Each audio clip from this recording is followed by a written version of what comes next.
এমন একটি শুটকির আইটেম থাকলে মাছ মাংসের কথা মনে পড়ে না। আসসালামু আলাইকুম, জান্নাতুলস কুকিং ক্রিয়েশন পেজ থেকে ভিডিওটা টেনে না দেখে পুরো রেসিপিটা দেখবেন।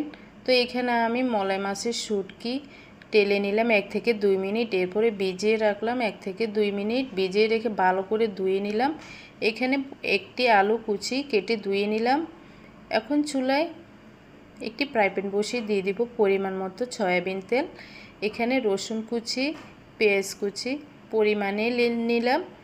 আর শুটকির মধ্যে একটু রসুন কুচিটা দিলে কিন্তু খেতে খুবই ভালো লাগে।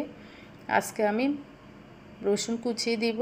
এরপরে দিয়ে দিলাম পেঁয়াজ কুচি, দিয়ে ভালো করে ভেজে নিব। ভাজা হয়ে গেলে দিয়ে দিব এখানে আমি মরিচ বাটা। দেখেন কতটাই টকটকে। আর শুটকিটা একটু জাল জাল না হলে কিন্তু খেতে একদম ভালো লাগে না। এরপরে দিয়ে দেব লবণ, হলুদ গুঁড়ো, ধনিয়া গুঁড়ো দিয়ে পরিমাণ মতো একটু পানি দিয়ে মশলা ভালো করে কষিয়ে নেব। কষানো হয়ে গেলে দেব কুচানো আলু দিয়ে 1 থেকে 2 মিনিট মশলার সাথে ভেজে নিব। ভাজা হয়ে গেলে শুটকিটা দিয়ে দিব।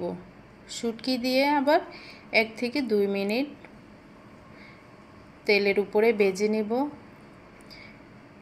ভাজা হয়ে গেলে দিয়ে দেবে এখানে পরিমাণ মতো পানি দিয়ে 2 থেকে 3 মিনিট রান্না করব ঢাকনা দিয়ে।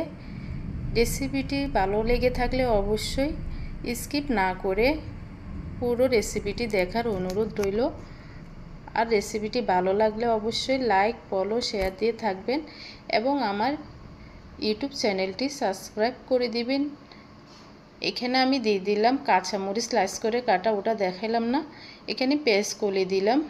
পেঁয়াজ কলিটা ফ্রিজে ফ্রোজেন করা ছিল, আপনারা না থাকলে স্কিপ করতে পারেন। দেখেন গরম গরম ভাতের সাথে